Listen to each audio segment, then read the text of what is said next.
Good morning सबाइके आमार चैनेले तोमादेर सबाइके अनेक स्वागत। आज के सकाले चा खेये आर बसिनी, चले एसेछि रान्नाघरे रान्ना करबो बोले, कारण 10टार मध्य रान्ना सेरे मामाके खाइये रेडी करिये निये जेते हबे ओर 16 मासेर भैक्सिन देওয়াতে। কালকে রাতেই সব তরকারি কাটা ছিল, তাই সকালে উঠেই মোচাটাকে একটু সিদ্ধ করে নিয়ে পেঁয়াজ রসুন টমেটো কাঁচা লঙ্কা সব কিছু মিক্সিতে একটু পেস্ট করে নিয়ে আলু দিয়ে কষিয়ে তাড়াতাড়ি করে নিলাম মোচা ঘন্ট। তারপরেই করেছিলাম সর্ষে দিয়ে পটল চচ্চড়ি। অনেক দিন ধরে ফ্রিজে পটল জমছিল আর পেকেও যাচ্ছিল, সেগুলোকে এরকম লম্বা লম্বা করে কেটে নিয়েছি, কালো জিরে দিয়ে একটু ভেজেও নিয়েছি। আর মিক্সিতে সর্ষে বেশ কিছুটা রসুন কাঁচা লঙ্কা আর একটু নুন দিয়ে ভালো করে পেস্ট করে নিয়েছি। পটলগুলো ভাজা হয়ে গেলে এবার মশলাটাকে দিয়ে হালকা হাতে একটু কষিয়ে নেব, কারণ বেশি কষালে পরে সর্ষে আবার তেতো হয়ে যায়, সেই জন্য অল্প কষিয়ে জল দিয়ে এটাকে ফুটিয়ে নেব। আর বেশ কিছুটা পরিমাণ এটাতে চিনি দিতে লাগে, একটু মিষ্টি মিষ্টি হলে ভালো লাগে। আর আমাদের কিন্তু প্রতিদিনের রান্নায় একটু সর্ষের কিছু না কিছু থাকবেই, কারণ আমরা বাড়ির সবাই সর্ষেটা একটু পছন্দ করি। সে রান্নাতে সর্ষে দিই কিংবা সর্ষে নারকেল যদি এমনিও মিক্সিতে বেটে নিই, সেই দিয়েও আমাদের খাওয়া হয়ে যাবে। এইভাবে সর্ষে দিয়ে পটল চচ্চড়ি তোমরা একদিন করে দেখো, দারুণ খেতে লাগে। এরপরে করে নিলাম আলু আর ঝিঙে দিয়ে মাছের ঝোল, একদম পাতলা করে আমাদেরটাও করে নিলাম আর সঙ্গে মামামেরটাও করে নিলাম।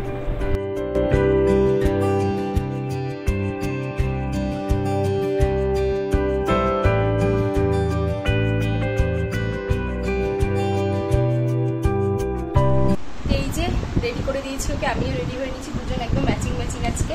তো এখন যাচ্ছে ওর ভ্যাকসিনের জন্য। আজকে না ওর 4টে ভ্যাকসিন ছিল, একদিনে আর 4টে দিচ্ছি না, আজকে 2টো দেবে আবার পরে 2টো দেবে। তো আজকে দুখানা আর কি 2টো খাবে। ওনার তো অত কিছু বুঝতে পারছি না, কিন্তু আমার অবস্থা খারাপ হয়ে যাচ্ছে। সকাল থেকে এটা চাপা একটা চিন্তা হচ্ছে ভীষণ।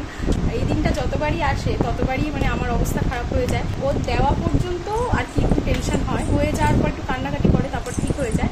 তবে জানি না আজকে কি হবে, দেখা যাক। চলো এখন বেরোই, পরে আবার কথা বলবো। প্রথমে তো গিয়ে ও দেখছে যে ওর মতন সব ছোট ছোট বাচ্চারা, যেহেতু বাচ্চারা একটু বাচ্চাদের পছন্দই করে, সেই জন্য ও ভীষণ আনন্দ পাচ্ছিল, সবাইকে গিয়ে আদর করছিল।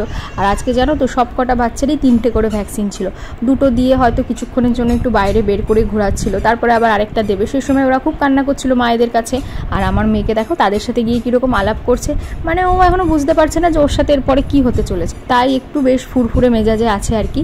এই ভ্যাকসিন দিতে আসলে আমি কোনোদিন একা আসতে পারি না, আমার সঙ্গে কাউকে না কাউকে আসতেই লাগে, কারণ এই যে নিয়ে বসে ভ্যাকসিনটা দেয় সেই সময়টা আমি কোনোদিন ওকে করে নিয়ে বসতে পারিনি। আমার এতটাই ভয় লাগে।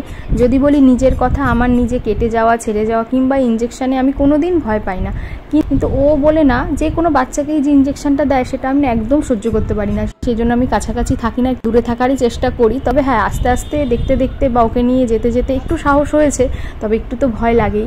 আজকে যে 2টো ভ্যাকসিন দেওয়া হয়েছে সেটাতে আর বললে জ্বর আসবে না, কিন্তু এর পরের দিন যে 2টো দেবে সেগুলোতে আবার জ্বর আসবে। যাই হোক, একটু নিশ্চিন্ত হওয়া গেল, আজকে খুব একটা ভয়ের কিছু নেই।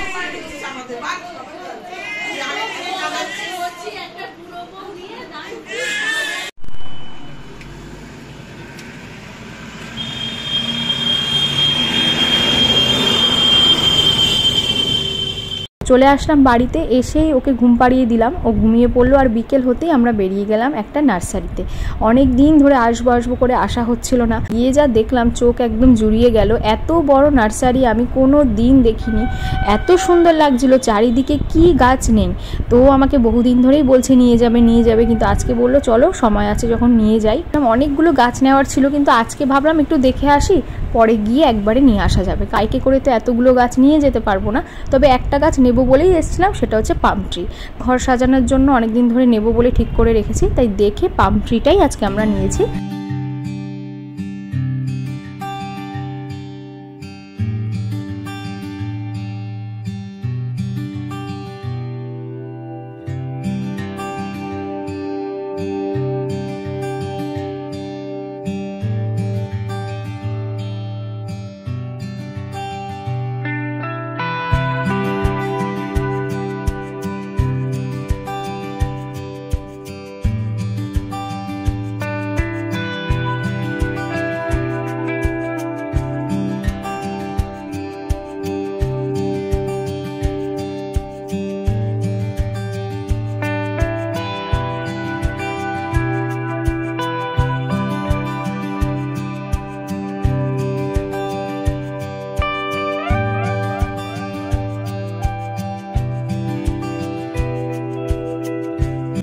এখানে অনেক পাম গাছ ছিল, সেখান থেকে এই পাম গাছটাই নিলাম, নিয়ে একটা সাদা কালারের মধ্যে একটা বড় টবও পছন্দ করে নিলাম। একদম ঢুকতেই সিঁড়ির পাশেই আমাদের রাখার ইচ্ছা ছিল, আর ওই দেয়ালটা যেহেতু সবুজ রঙের সেহেতু আমরা একটা সাদা রঙের টব পছন্দ করেছিলাম। সেটার মধ্যেই বললাম একবারে সেট করে দাও, তো আমি পেছনে কোলে নিয়ে এটাকে একবারে বাড়ি চলে আসলাম। এটাকেই ওরা মাটি দিয়ে ভরে একদম রেডি করে দিয়েছে, আর যেহেতু বাইকে করে গেছিলাম আমি কোলের মধ্যে নিয়ে এটা এসেছি। এর বেশি আর কিছু আজকে আনতে পারিনি, তবে অনেক গাছ পছন্দ হয়েছে। আস্তে আস্তে সব কিছু আনবো আর তোমাদের সাথেও শেয়ার করবো।